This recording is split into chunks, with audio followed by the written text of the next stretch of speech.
in the altar.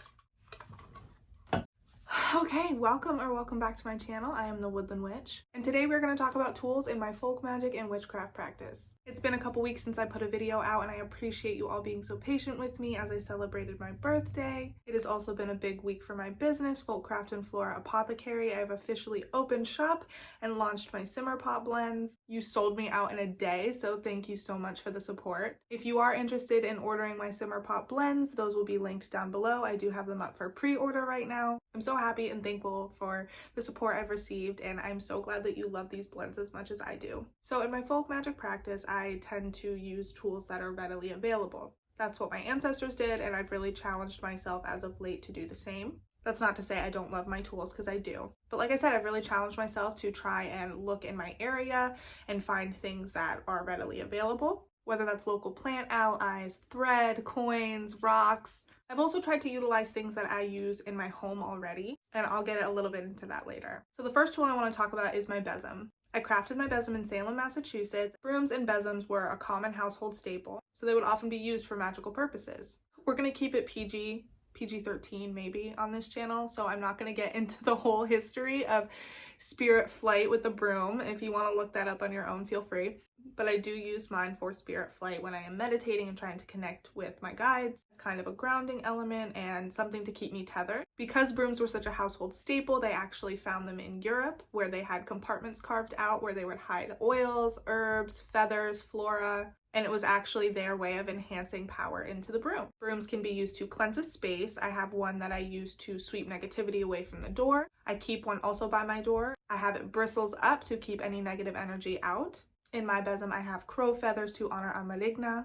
I have flowers in my besom to work with those plant allies and enchant their energies into the broom.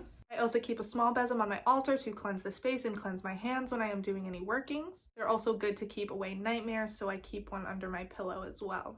The next tool I have is a newer one. It is a wand. I never felt called to have a wand until recently.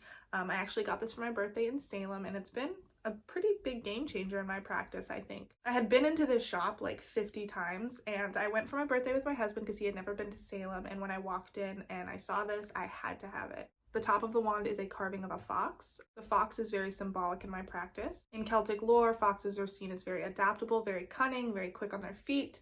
They symbolize spirituality and afterlife.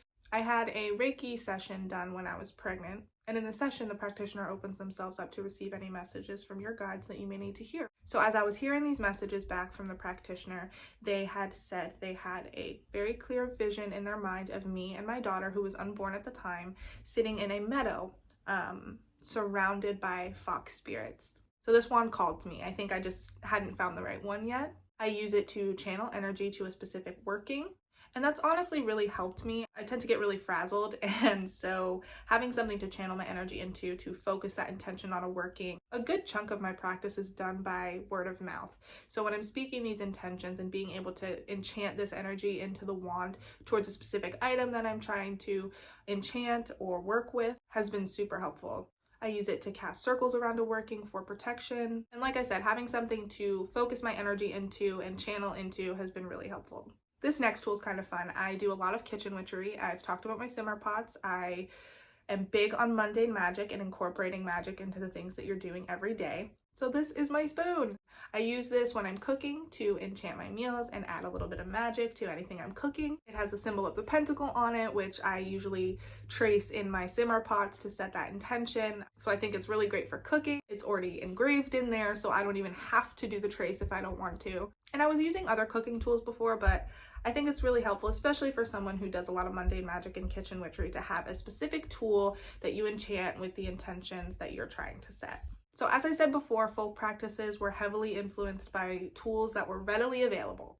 One of those tools was thread. I do a lot of knot magic since I started practicing folk magic. Thread can be used in binding rituals. It can be used to set an intention and just tying a string of knots. If you want to release that intention a little bit at a time for a more slow moving working, you can just undo one of those knots. My husband and I were brought up Christian, so when we had our wedding ceremony, we actually did a threefold cord. It's symbolic of you, spirit, and your spouse. You tie it with one hand together, and that symbolized our commitment to each other and symbolized a long-lasting happy marriage. I also use this to create witches' ladders. You can use thread, twine, yarn. It's a series of knots. You can add charms, herbs, whatever you want to that witch's ladder. They are kept by the door or on an altar to help protect the practitioner.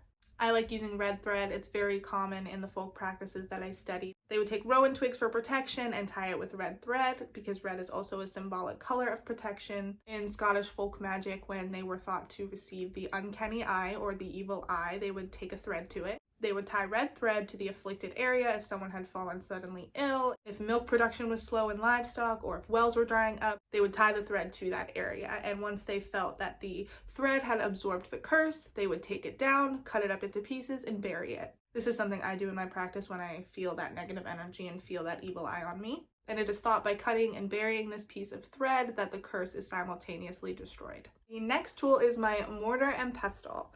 So not everybody grinds their herbs up. I do when I'm doing working specifically for stirring that intention in. Obviously, we know clockwise for bringing forth and counterclockwise for banishing or getting rid of. In my practice, I've found it really helpful to have something in my hands to channel energy into. This mortar and pestle allows me to do that when setting intentions with herbs. So I can have something physically in my hand. Instead of just holding the herb, I can actually put energy and work into it and get that intention set. I do have 2 mortar and pestles. One is specifically for my herbalism practice and one is for magical use only. This next item is a really big staple in my practice and people think I'm crazy. That is a mirror. I'm not going to show my compact mirror that I use. It's a double-sided compact. I don't show that because it's for specific spell work only. But I do utilize that for returning and deflecting any negativity, any negative energy, counteracting evil eye if I feel that upon me. I don't look into it myself. I do believe that mirrors are portals and they do hold on to energy and energy can pass through them very easily. So I do not look into that mirror and that is why I will not show it to you. I do have a large mirror above my altar. I do lock it. I know that some people think that you don't have to lock a mirror if it doesn't have a silver backing, but like I said, I do believe that mirrors are portals. I believe that entities and energies can pass through. I believe that people can see things through them if you open that up to them. So I do keep those locked to keep anything inside and keep things from passing through or being seen. The reason I do have a mirror on my altar is specifically for me. Along with having items to channel my energy into when I'm speaking an intention into something specific, I find it really helpful when I'm doing protection workings or self-love workings and I'm speaking incantations and affirmations, looking myself in the eyes. It sounds crazy and it was super awkward at first to like stare at myself like that. It has been so beneficial to have that and be able to look into my eyes while I'm speaking those incantations over myself, speaking those affirmations over myself and really setting that intention within myself. Super empowering. I highly recommend trying it out. It allows me to see myself as a tool. I've said this before, you are one of the most important tools in your practice. You channel that energy, you hold that energy, and the mirror allows you to see it from a little bit more of an outside perspective, see yourself putting energy into that working and channeling that energy into it. So I really like my mirror. I know people think it's crazy, but I think it helps. Okay, the last item I'm going to talk about is a cauldron. A witch and her cauldron. You had to know this was coming. I have multiple cauldrons for multiple different things, as I have multiple mortar and pestles and multiple besoms for multiple different things. I work with the goddess Bria, the goddess of smithcraft. She is a goddess of the hearth. So I have a set cauldron for her on her altar. That is an offering bowl as well. I like to keep it there just to honor her. I had a large like Dutch oven cast iron cauldron that I would use in my backyard when I lived in North Carolina. That was for my bonfire magic and any forest witchery that I was partaking in. My little cast iron wax melter that I like to use for little simmer pots when I'm doing them at my altar or doing them as an offering. I have a lot of cauldrons. I have a lot. In Celtic folk practices, the cauldron is seen as a center. They would gather around it. They would tell stories of the gods and the ancestors. They symbolize rebirth and transformation, so putting something in and getting something else out. Tons of folklore surrounding cauldrons. I love using them. Like I said, I like to have multiple. You don't have to have multiple, but I like to keep things separate, especially when it comes to non-magical versus magical workings. My cauldron was one of the first tools I bought in my practice, and I still have the same one. I'm a little attached to it at this point, so it's something I use quite often. There's many other tools I use in my practice, just not as often. These are some of the ones that have become staples that I use pretty regularly. And like I said, I've really been challenging myself to get out in my local area, look around my home, see what I can utilize. Now that I'm in a new area, I have started identifying new plant life, new plant allies in the area. The app that I use actually shows the magical symbolism, so it's been really cool to identify these things right in my front yard.